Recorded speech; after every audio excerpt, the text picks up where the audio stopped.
Bonjour à tous, ici Mademoiselle Parker d'Ambition TV. Aujourd'hui, je suis en présence de Valérie Dore, jeune auteure, compositrice et interprète, née à Montréal. Bonjour. Bonjour, ça va bien? Oui, ça va et toi? Oui, merci. Oui, merci. Donc, il faut que je te pose la question classique. OK. Parce que tu es également l'une des porte-paroles du mois d'Histoire des Noirs, Oui. OK, 2015. Donc, quel effet ça te fait d'être porte-parole en 2015 pour le mois d'Histoire des Noirs? Bien, pour moi, sincèrement, c'est vraiment un honneur. Comme je racontais plusieurs fois, c'est que quand j'étais jeune, j'ai été victime de discrimination, OK. de racisme et d'intimidation. Et je vivais dans un endroit où j'étais vraiment la seule noire là-bas. Wow. Et ce qui était spécial, c'est que je me faisais dire par les Haïtiens, t'es pas vraiment haïtienne, puis par les Québécois, t'es pas vraiment québécoise. Donc, je me suis cherchée vraiment, vraiment longtemps. Oui. Et j'ai été refermée sur moi-même, évidemment, très longtemps, jusqu'à ce que je découvre des artistes noirs à la télévision, Oui. bien intégrés dans leur communauté. Et ça m'a tellement inspirée que c'est grâce à ça que j'ai pu m'ouvrir sur le monde et adapter cette nouvelle philosophie où je me dis, si je fais les premiers pas et que j'accepte les gens pour leurs différences, bien, les gens vont aussi m'accepter pour ma différence.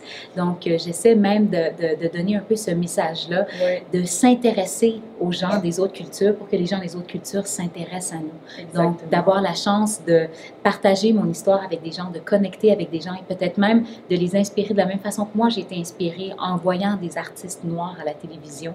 Bien, pour moi, c'est vraiment une chance et un honneur. Je suis toute jeune et vraiment, je remercie la table ronde de m'avoir choisie. Ben oui, et puis félicitations également. Puis justement, ce qui m'a interpellée lors de la conférence de presse que tu as dit, parce que je me suis rejoint à ça, tu as dit comme quoi que l'une des émissions, c'était Fresh Prince of Bel-Air. Yeah! Oui! Avec Will Smith et toutes les autres artistes. Oui. Parce que moi, justement, je me rappelle, je courais, là, j'arrivais chez nous à 4h45 pour écouter l'émission. Pareil, moi aussi, là, je blaguais toute bagaille. Oui, pour écouter l'émission, mais c'est vrai que ça a vraiment été un repère puis un soulagement de voir, OK, ça existe dans le monde. Ah oui, oui, définitivement. Oui. Bien, justement, pour faire suite à ça, est-ce que tu trouves que c'est un défi d'être une artiste noire au Québec en 2015? C'est une bonne question. Ce que je trouve, c'est qu'en fait, on dirait que c'est à nous de faire le chemin. Parce que quand on regarde la télévision, on n'est pas vraiment bien représenté. Oui. En fait, très peu représenté, si je peux dire. Et en fait, c'est qu'on n'est pas les seuls. C'est rare de voir des Asiatiques à la télévision, c'est rare de voir des Arabes à la télévision, et c'est rare de voir des Noirs à la télévision. Oui. Donc, on sent que c'est vraiment à nous de faire les premiers pas et de vraiment, justement, ouvrir les gens à cette nouvelle culture. Et donc, bien sûr, la voix, ça a été vraiment une chance pour moi, justement, d'aller à la rencontre du public québécois, mais aussi à la rencontre de tous les gens issus des différentes communautés ici à Montréal.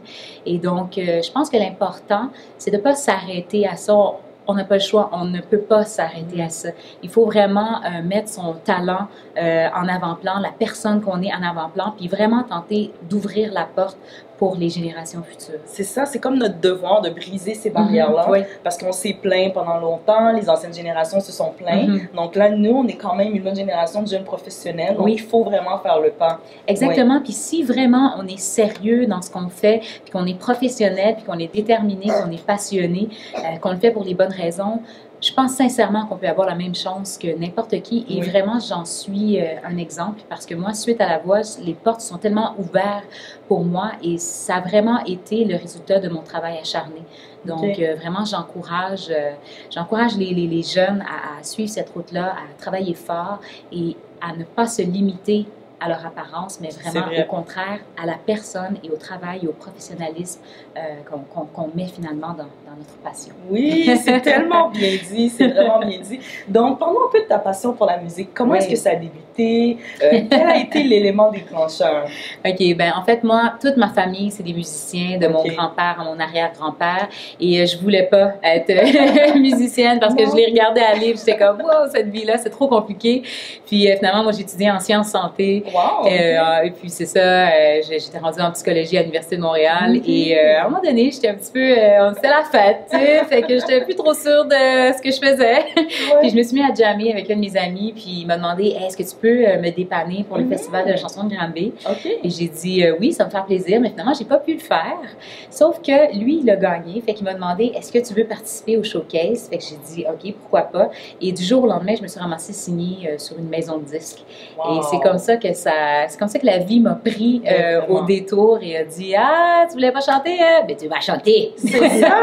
Puis c'est bien justement d'écouter ces signes-là que la vie nous donne, puis de pas être hésitant, puis d'y aller, puis de suivre un peu le cours. Ah oui, puis sincèrement, oui, je suis vraiment heureuse de... Tu sais, la vie a ouvert la porte et moi, je suis rentrée dedans à pieds joints et je suis vraiment heureuse de le faire parce que je ne pourrais pas faire autre chose que ça. C'est la seule chose que je peux ne pas dormir pendant une semaine pour, puis quand même avoir le sourire, puis être heureuse de le faire, exactement. Ah, c'est le fun, ça. Mais justement, est-ce que tu as d'autres passions, mis à part la musique? Oui, j'ai toutes sortes de passions, la danse, l'art.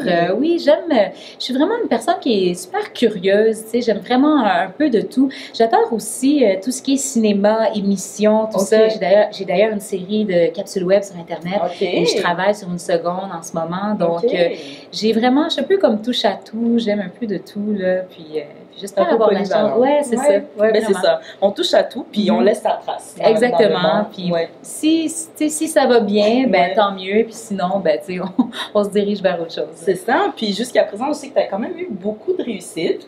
Donc, quel est le moment que tu es le plus fier? Écoute, le moment où je suis le plus fière, et c'est un moment vraiment inattendu, c'est qu'on m'a demandé de chanter une chanson de Céline devant Céline. Wow! Oui, et c'était à la Maison Symphonique. Non, mais là, ça c'est bientôt. Là.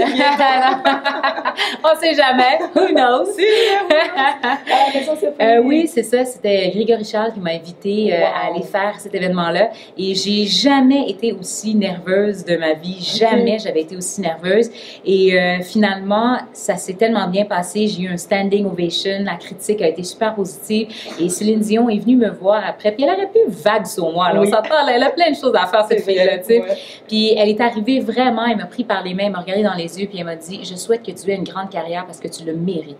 J'ai connecté avec ton cœur et vraiment, je te remercie pour le beau cadeau que tu m'as fait ce soir. » Puis elle m'a vraiment, là, tu sais, elle s'est arrêtée, puis vraiment pour me montrer sa sincérité. Et à ce moment-là, je me suis dit « Bon, si le bon Dieu, là, il a mis Céline sur ma route pour me dire de ne pas lâcher, là. Then, I'm gonna go home. Wow, hey, c'est vraiment bien. Quel conseil t'aurais à un jeune qui te regarde, qui nous regarde présentement, puis qui dit hey, je vais être comme elle? Quel conseil tu pourrais donner? Ben d'abord, essaie pas d'être comme moi. Ça, c'est vraiment le premier conseil, vraiment d'être soi-même et vraiment de se trouver soi-même et de trouver la passion, la chose qui fait en sorte que tu es prêt à tout donner, que tu es prêt à travailler fort sans relâche. Cette chose-là qui te définit toi-même, dans laquelle tu te sens bien, trouve cette chose-là puis travaille pour ça. Parce que vraiment, tu sais, la popularité, c'est pas ça qui rend heureux. Au contraire, c'est vraiment le fait de se réaliser puis de vraiment avoir la chance de faire ce qu'on aime. C'est ça qui fait de nous, je crois, des meilleures personnes et des personnes heureuses puis ouvertes aux autres.